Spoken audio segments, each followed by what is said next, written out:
The stars looked the same as they always did through the windows of the dawn. Captain sat in his chair on the bridge, watching the endless black of space. His ship was small compared to the military vessels back home, but it was his. For 3 months, they had been mapping this sector of space, taking notes on planets and stars that no human had ever seen before. "Captain, I'm picking up something strange," said from her station.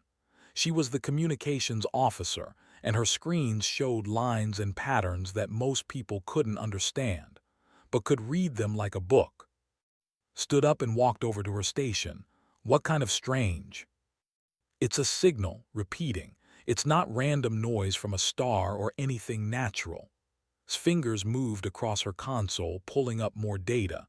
"It's using mathematical patterns, prime numbers. Someone is trying to send a message." The bridge went quiet. Everyone knew what this meant. In 3 years since humanity had achieved faster-than-light travel, they had found empty planets, dead moons, and silent rocks, but never a signal, never proof of other intelligent life. Dr. Bora came up from the medical bay, having heard the news over the ship's speakers. "Are you sure it's artificial?" "I'm sure," said. "And Captain, there's more. I'm running it through our translation programs now. The pattern includes some kind of distress marker, universal symbols for danger and help." Felt his heart beat faster. First contact. This was supposed to happen at some peaceful meeting with diplomats and scientists prepared. Not out here, not with his small exploration ship. "Where is it coming from?" Pointed to her screen. "A system about 6 light years from here. There's a gas giant with several moons. The signal is coming from something in orbit around the planet." Yang, the chief engineer, spoke up from his station. "Captain, at maximum FTL, we could be there in 8 hours. Looked around at his crew. There were only 30 people on this ship. They were scientists, not soldiers. They had some basic weapons for protection against pirates or asteroids, but nothing serious. If they went to investigate this signal, they would be going in blind." "Captain," Wu said. She was their security officer, a former soldier who had joined the exploration service for adventure. "We have to go. If someone is calling for help, we can't just ignore it." Bora nodded. "She's right. We're the only humans in this sector. We might be the only ones who can hear them." Made his decision. "Send a message back to Earth Command. Tell them what we found and where we're going. Yang, plot a course to that system. Everyone else start preparing. We don't know what we're walking into." The ship hummed as its FTL drive activated. Space twisted around them, and the stars became streaks of light. 8 hours was a long time to think about what they might find. Worked on translating more of the signal. She discovered it was a loop playing over and over. The message was simple but desperate. "Under attack. Need help. Survivors here. Please respond."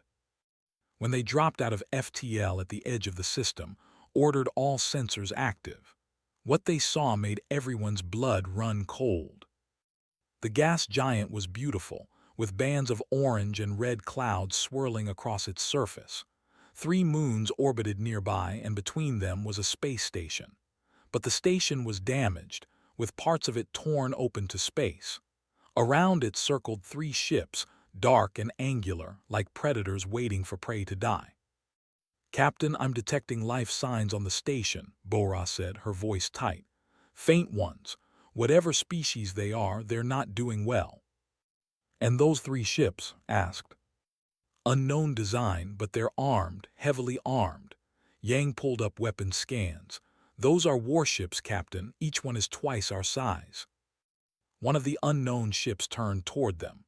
His console lit up with an incoming transmission. The voice that came through was harsh and clicking, but the translation software managed to work through it. "Human vessel, leave this area. These creatures are now property of the Dominion.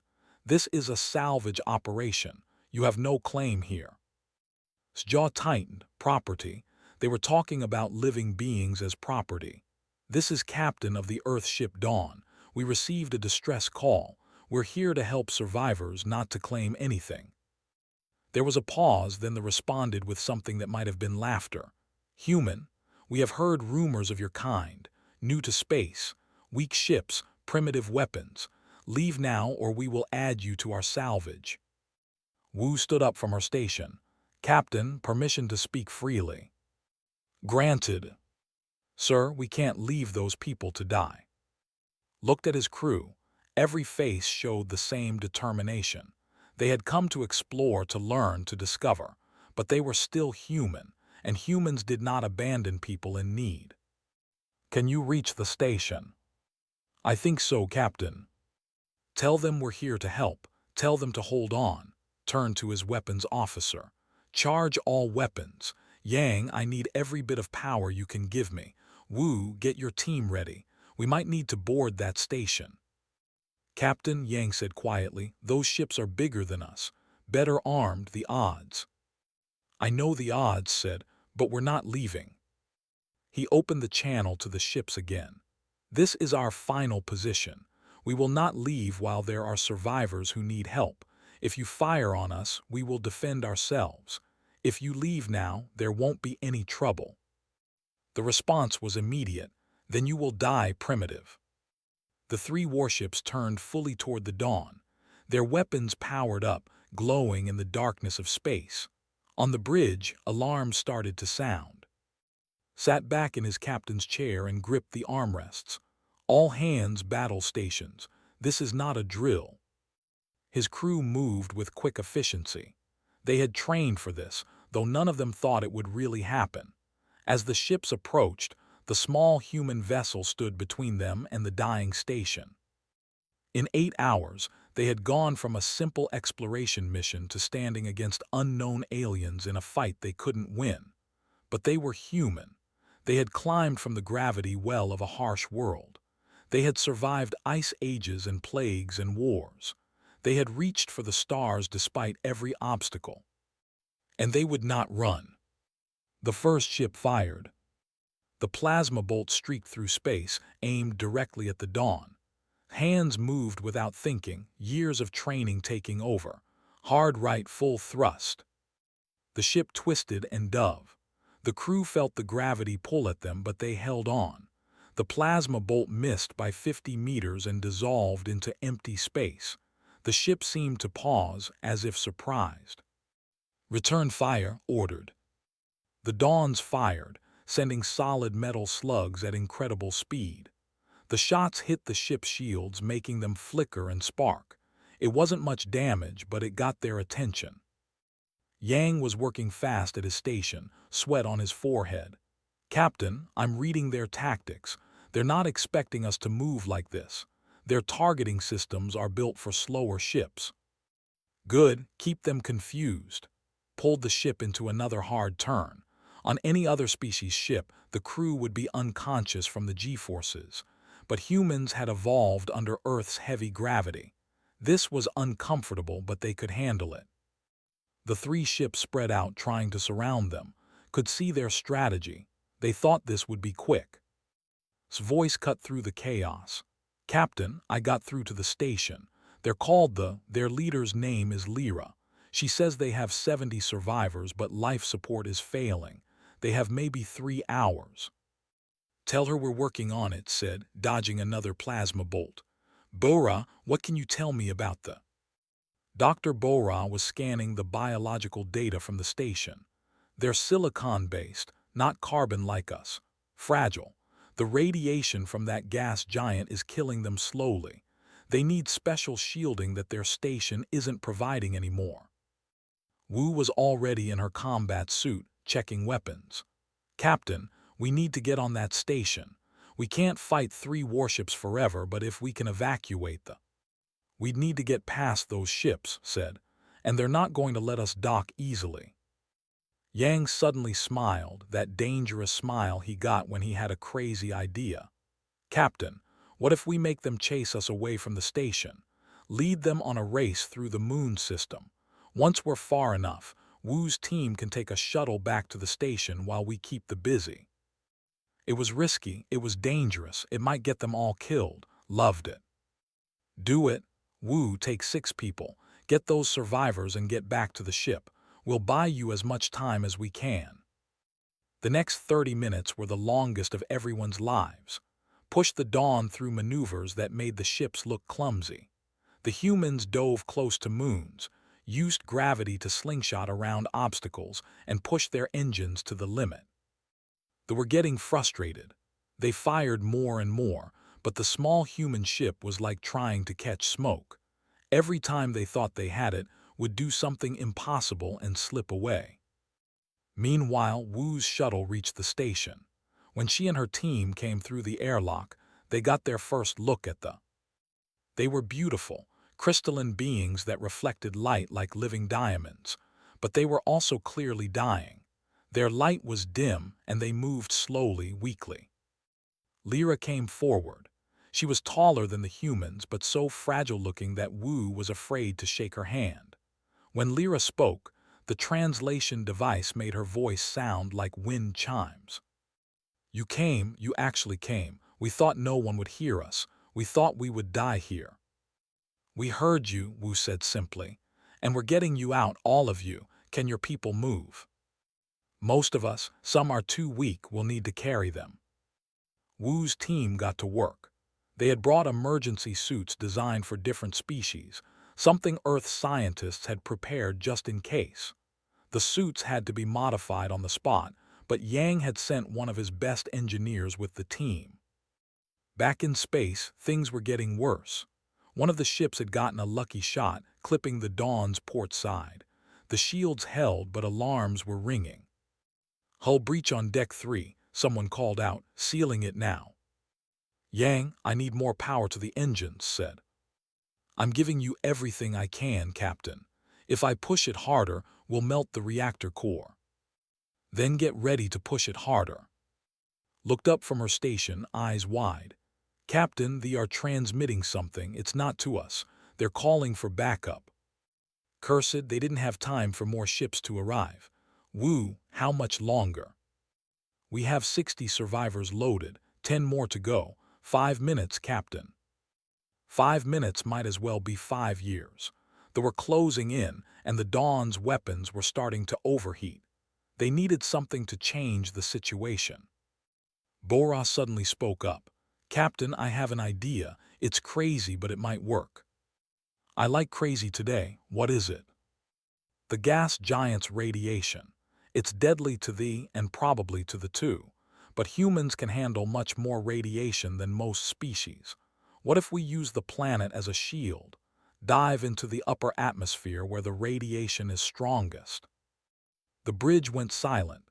Flying into a gas giant was suicide for most ships. The pressure, the storms, the radiation, it was every pilot's nightmare. Grinned, "Yang, can the ship handle it?" "The ship was built on Earth, Captain. It's designed to survive our environment. If any ship can do this, it's ours." "Then we're going in.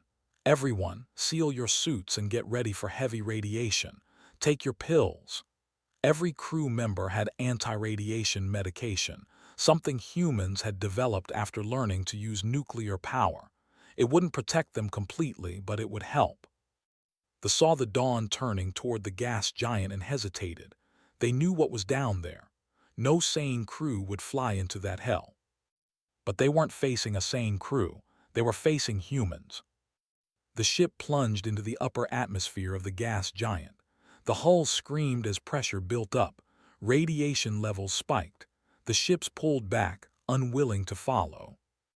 "Wu, now get back here," called. The shuttle launched from the station, all 70 packed inside. It raced through space toward the gas giant, following the path the Dawn had taken. They tried to intercept it, but they were too slow. The shuttle dove into the atmosphere, following emergency beacons that Yang had set up. The radiation was intense, but the shuttle's shields held just long enough. Inside the clouds of the gas giant, the shuttle docked with the Dawn. Wu and her team got the aboard quickly.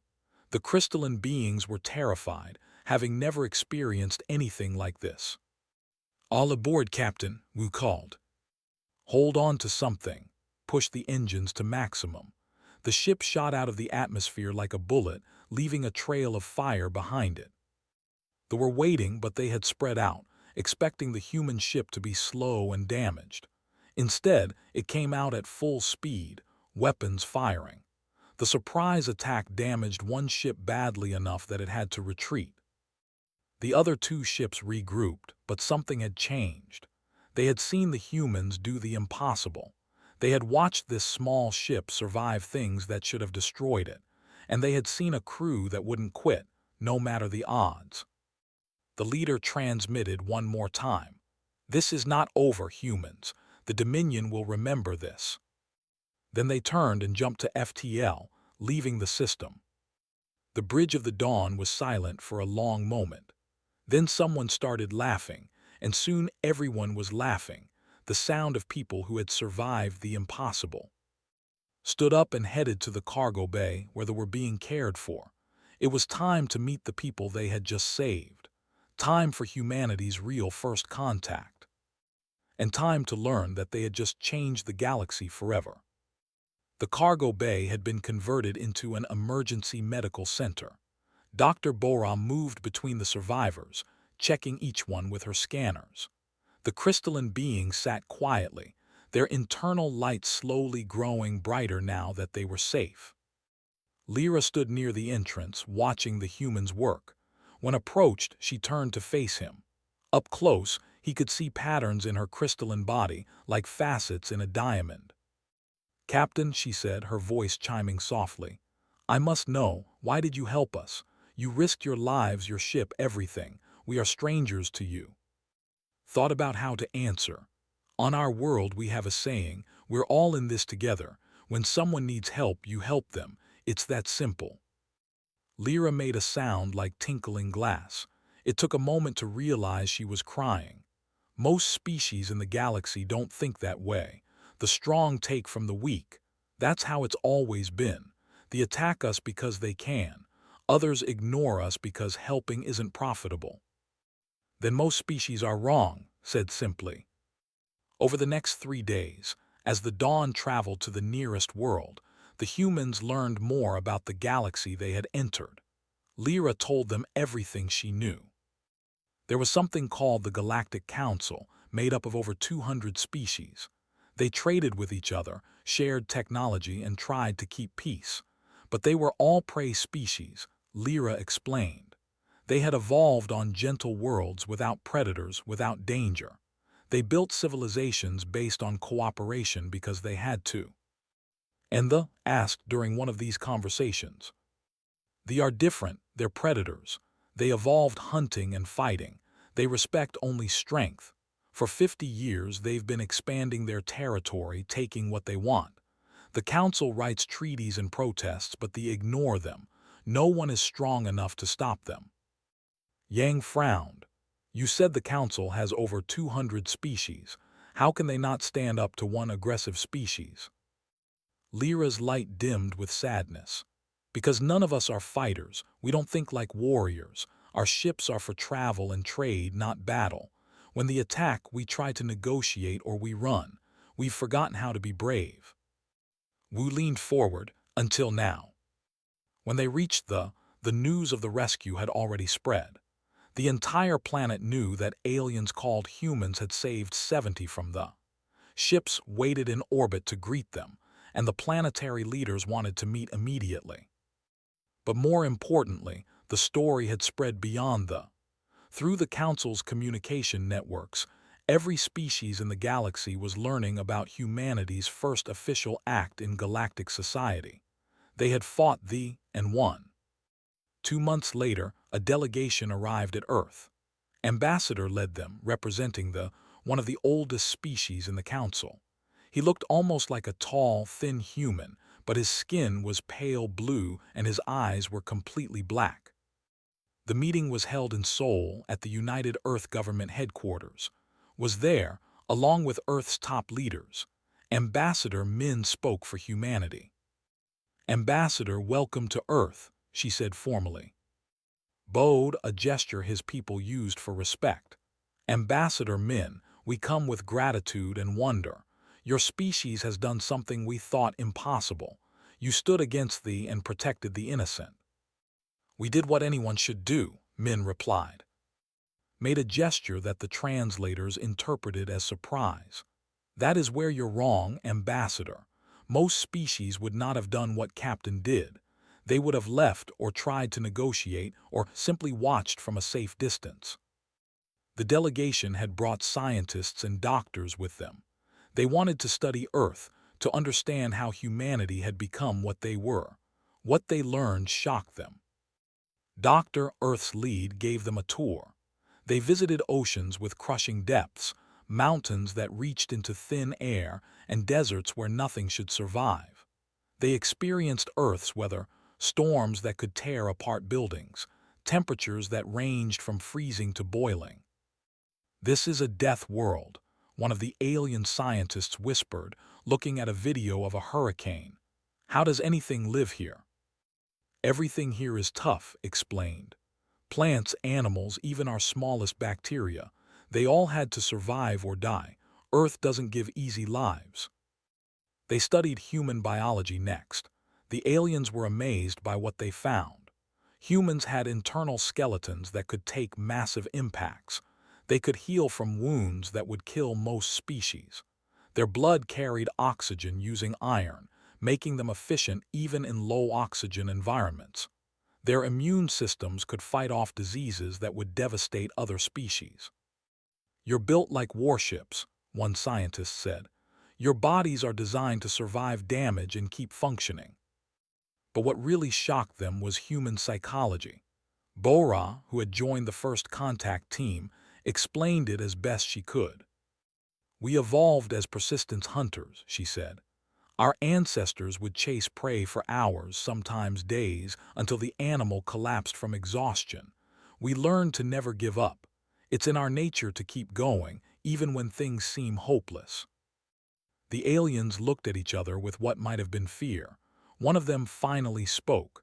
"You're a species that evolved to outlast anything, to keep fighting when others would stop, to survive conditions that would kill us." Ambassador made his report to the Galactic Council. Earth was officially classified as a Class 12 death world, one of only 5 known in the galaxy. Humans were the only sentient species to have evolved on such a world and reached space. The Council made humanity an offer. They would share their technology, better FTL drives, advanced medical knowledge, industrial techniques that humans hadn't discovered yet. In return, they asked for something that made Min pause. "You want us to be your defenders," she said slowly. "We want a mutual defense pact," corrected. "If you're attacked, we help you. If we're attacked, you help us. But yes, Ambassador, we're asking if humanity would be willing to stand between thee and the innocent, as Captain did." The debate on Earth was fierce. Some people said humanity should avoid galactic wars.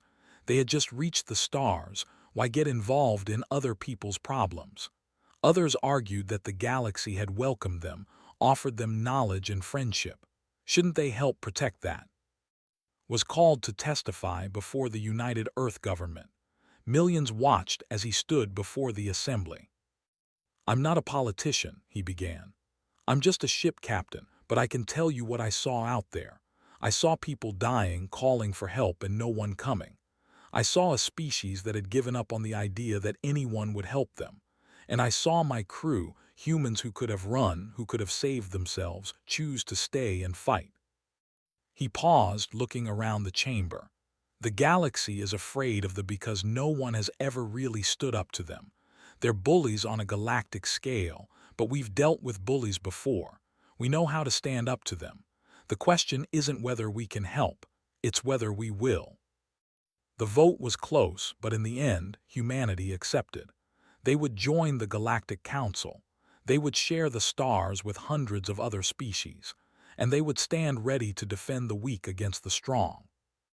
Ambassador clasped hands with Min in a formal ceremony broadcast across the galaxy. "Welcome to the Galactic Council, humanity. You've already changed us more than you know." Min smiled. "We're just getting started." 6 months later, the Dominion made their response. They launched attacks on 3 council colonies simultaneously, striking hard and fast. It was meant to be a show of force, a reminder that they were still the strongest military power in the galaxy. But this time the Council didn't stand alone. This time they had allies who knew how to fight back. This time they had humans. The alarms woke Admiral from a dead sleep. He had only been an admiral for 6 months, promoted after Earth joined the Council. Now he commanded the First Contact Fleet, a mixed force of human and alien ships that patrolled Council space. "Admiral, to the bridge," the speaker crackled. "We have a situation." Pulled on his uniform and ran. The Soul's Pride was his flagship now, much larger than the Dawn had been. It was a fusion of human engineering and Council technology, capable of things neither could do alone. On the bridge was already at her station. She had followed him through his promotion, staying as his communications officer. "Admiral, we're getting emergency signals from 3 colonies. They are attacking all of them at once." The tactical display showed the problem. 3 Council worlds spread across 50 light-years of space. Each one was under assault by battle groups. It was coordinated, planned, and brutal. "How long until they fall?" asked. "Hours, maybe less. The local defense forces are trying, but they're not built for this kind of fight." Studied the map. He couldn't be in 3 places at once, and even if he split his fleet, they'd be outnumbered. They had planned this well. It was designed to show that even with human allies, the Council was helpless. "Get me Captain," he ordered. A young woman appeared on the screen, her fighter pilot helmet under one arm, commanded the carrier Soul's Wing, and her pilots were some of the best in the fleet. "Admiral, I need your fighters to do something crazy," said. Grinned, "Sir, that's what we do best." The plan was risky. The main fleet would hit the largest force head-on at Prime, the most strategically important target. Meanwhile, fighters would make rapid jumps to the other 2 colonies, hitting the forces there with lightning strikes before jumping away. It would buy time and split this attention. "All ships battle stations," ordered. "We're going to war." The jump to Prime took 2 hours. When they dropped out of FTL, the scale of the battle became clear. The colony was built on a moon orbiting a ringed planet. 20 warships surrounded it, hammering the shields with plasma fire. The moon's defense stations were already damaged, struggling to return fire. "All ships engage at will," commanded. "Show them what we've learned."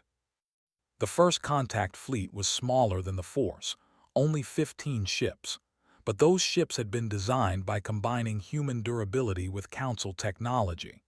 They could take hits that would destroy pure Council vessels, and they could maneuver in ways ships couldn't match. The battle began with a thunder of weapons fire. The Soul's Pride led the charge, its firing solid metal slugs that punched through shields. Human ships dove and weaved through the enemy formation, making the captains curse as they tried to track these impossible targets. But they were experienced warriors. They adapted quickly, working together to box in the human ships and hit them with concentrated fire. The frigate took heavy damage, its shields failing. The destroyer lost its engines and started to drift. On the bridge, Yang was performing miracles.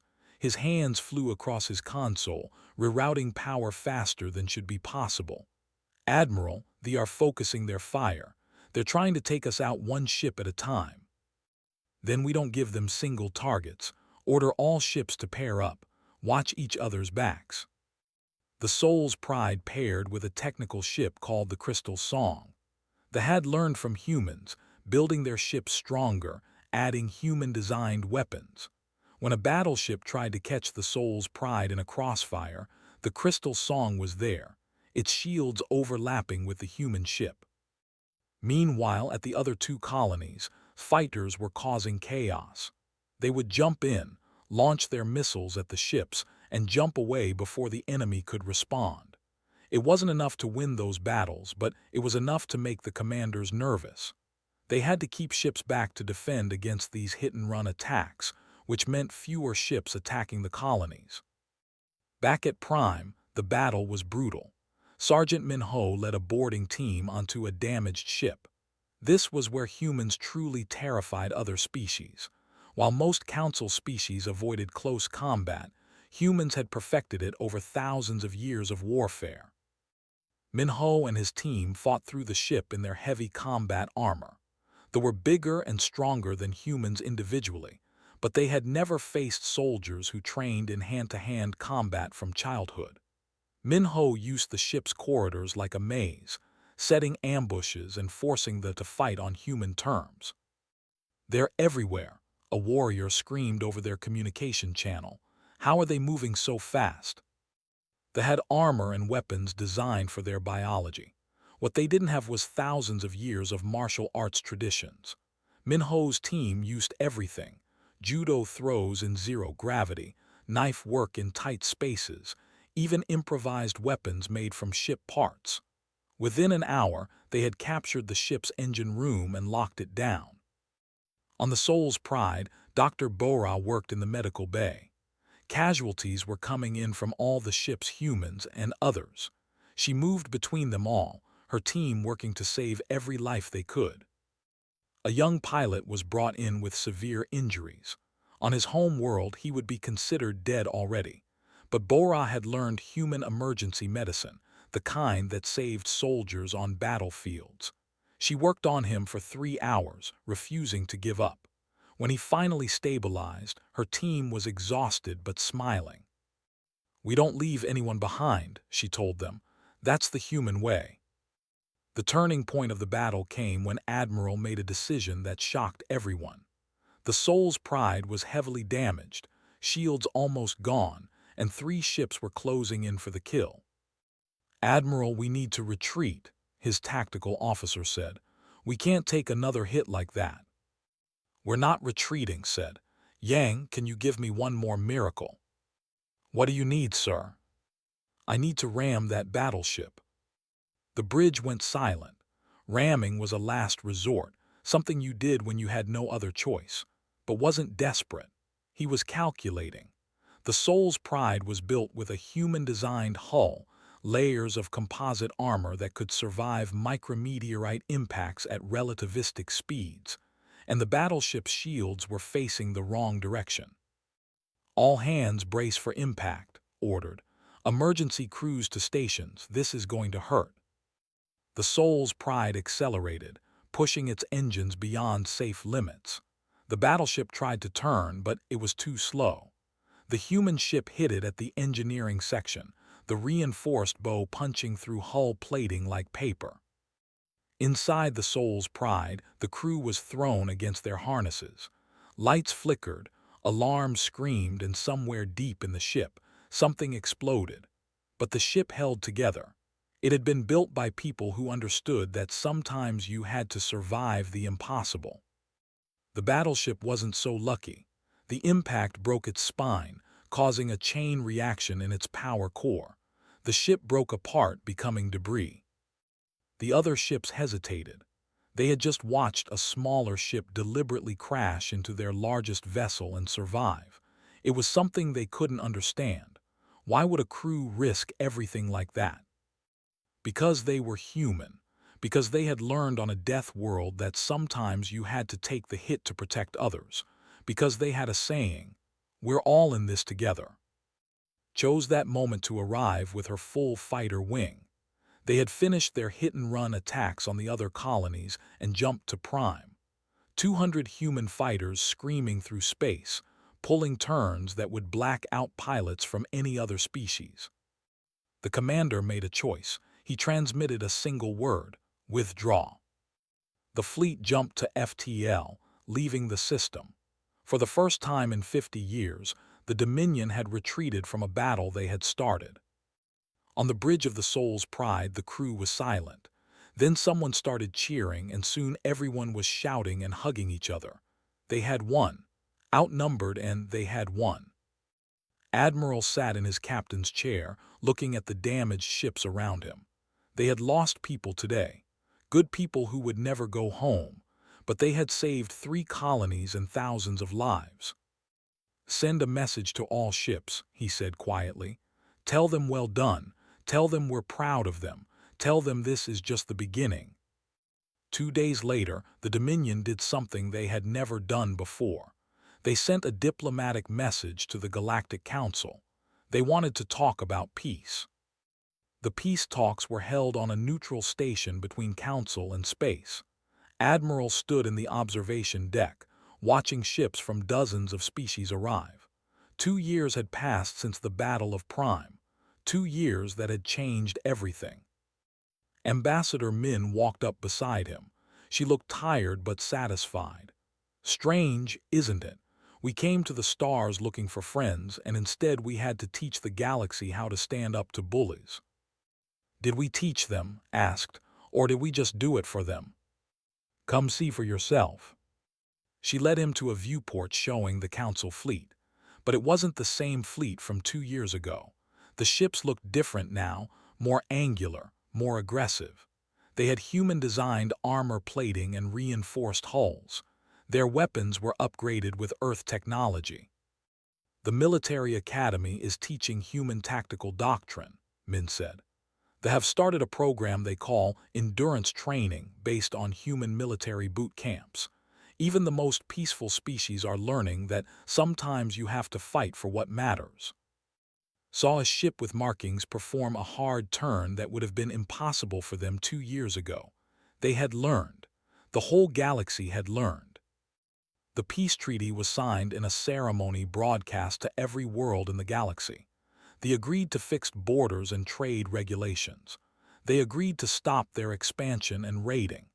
In return, the Council agreed to open trade with them and share certain technologies. But everyone knew the real reason they had agreed to peace. They had finally met someone who wouldn't back down. They had learned that the galaxy had teeth now.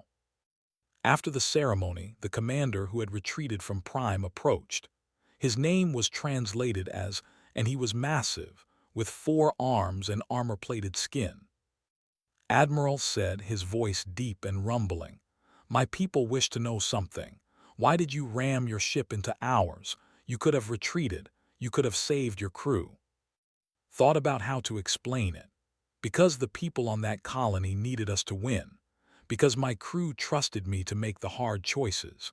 Because sometimes the only way forward is through the obstacle, not around it. Made a gesture that his species used for respect. "You are a worthy enemy, Admiral. Perhaps one day you will be a worthy friend as well." Perhaps, said, but that's up to you. The months after the treaty brought more changes. The Galactic Council created a new military branch called the Corps. Admiral was asked to command it. The name made some people uncomfortable, but it was honest. This was for the species who could handle the impossible missions, the dangerous rescues, the battles that others couldn't fight. Humans made up most of the Corps, but there were others too. A species called the who evolved on a high-gravity world with toxic atmosphere. The silicon-based beings who could survive in environments that would kill carbon-based life. All the tough ones, all the survivors, coming together. The Corps headquarters was built on one of Earth's moons. The motto was suggested by Sergeant Minho, "We walk where others cannot." Captain ran the training program for pilots. Young aliens came from all over the galaxy to learn how to fly like humans. Most of them couldn't handle it at first. The G-forces were too much, the maneuvers too extreme. But those who made it through became some of the best pilots in the galaxy. The trick, told a class of mixed-species cadets, is not to fight against the forces. Your body wants to survive, trust it, let it adapt. Humans spent millions of years learning to take hits and keep going. We're teaching you what we learned. Dr. Bora was given her own research station, a massive facility where scientists from hundreds of species worked together.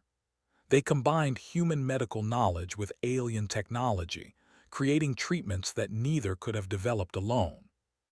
She was particularly proud of the neural regeneration technique they had discovered. It used human stem cell research combined with crystal-based computing. It could heal brain damage that was once permanent. "This is what we should have been doing from the start," Bora told a reporter.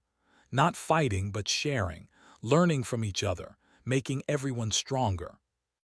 Yang became the chief designer for the new generation of hybrid ships.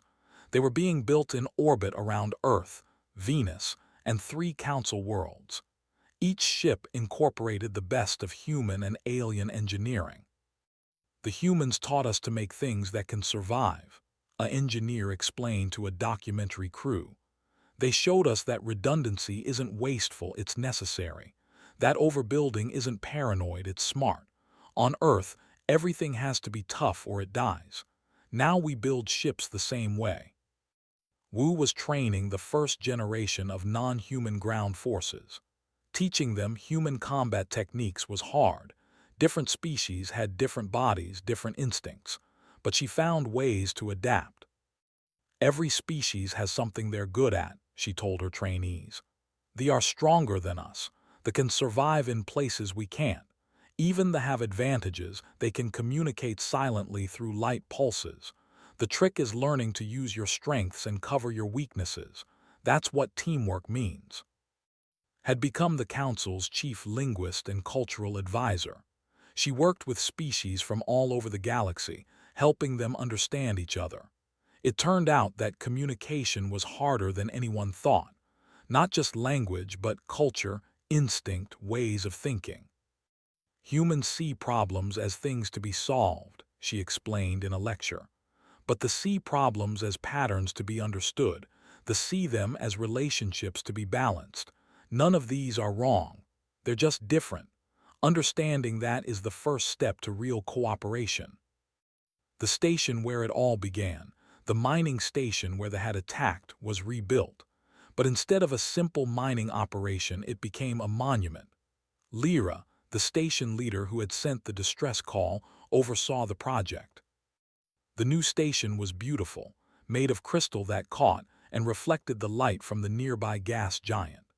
At its center was a sculpture showing a human hand reaching toward their fingers almost touching. The inscription was written in over 70 languages. When we called, they answered. When we needed strength, they shared theirs. This is how history is made, not in conquest but in compassion. Lyra gave a speech at the dedication ceremony, her crystalline voice carrying across the communication networks to billions of viewers. 3 years ago, we thought we would die alone. We thought no one would hear our call for help. We thought the galaxy had forgotten how to care. Then the humans came. They taught us something we had forgotten, that courage isn't about being fearless. It's about being afraid and choosing to help anyway. Admiral visited the monument on its first anniversary. He stood in front of the sculpture, thinking about that day when they had heard the distress call. How close they had come to just ignoring it and continuing their survey mission. How one simple choice had changed everything. Ambassador Min found him there. I heard you're retiring from the Corps. Is it true? I'm 60 years old, said. Time to let younger people take over. Ready, so is Min Ho. They don't need me anymore. What will you do? Smiled. I'm going back to exploration. That's what I wanted to do in the first place, remember, before all this fighting and politics. I want to see what's beyond the Council's borders, find new worlds, maybe new species who need help. You're never going to stop, are you? Stop what? Helping people, even when you don't have to. Looked at the sculpture, at that reaching hand frozen in crystal. It's what humans do. We can't help it. We see someone in trouble and we have to do something about it. Maybe that's our real gift to the galaxy. Not that we're tough or strong, but that we care. The dedication ceremony ended, but people stayed, looking at the monument and talking quietly. Humans and aliens standing together, sharing stories of where they had been and where they were going. In orbit, the new generation of ships was preparing for their first missions. Mixed crews of humans and dozens of other species, ready to explore, to trade, to protect. Each ship had a human captain and a mixed command crew. Each one carried the motto of the Corps. Captain stood on the bridge of her new ship, the Dawn's Promise. Her crew was young, eager, ready for anything. She thought about Admiral and the original crew of the Dawn, how they had answered a distress call without thinking twice, how that one decision had changed the galaxy. "Captain," her communications officer called. "We're getting a signal. It looks like another distress call." Didn't hesitate. Set course, maximum speed. Her crew moved to obey, and the ship turned toward the signal. Behind them, other ships followed. The galaxy had learned that when someone called for help, someone would answer. That was the lesson humanity had taught. Not how to fight, though that was important. Not how to be tough, though that helped. But how to care. How to risk everything for strangers. How to believe that saving one life mattered, even when the galaxy was vast and uncaring. Admiral watched from the observation deck as the fleet jumped to FTL, heading toward someone who needed help. He smiled. "That's my crew," he said softly. "That's my galaxy now." And somewhere in the darkness of space, another species sent out a desperate call, not knowing that this time someone would hear. This time someone would come. This time they would answer and history would be made again.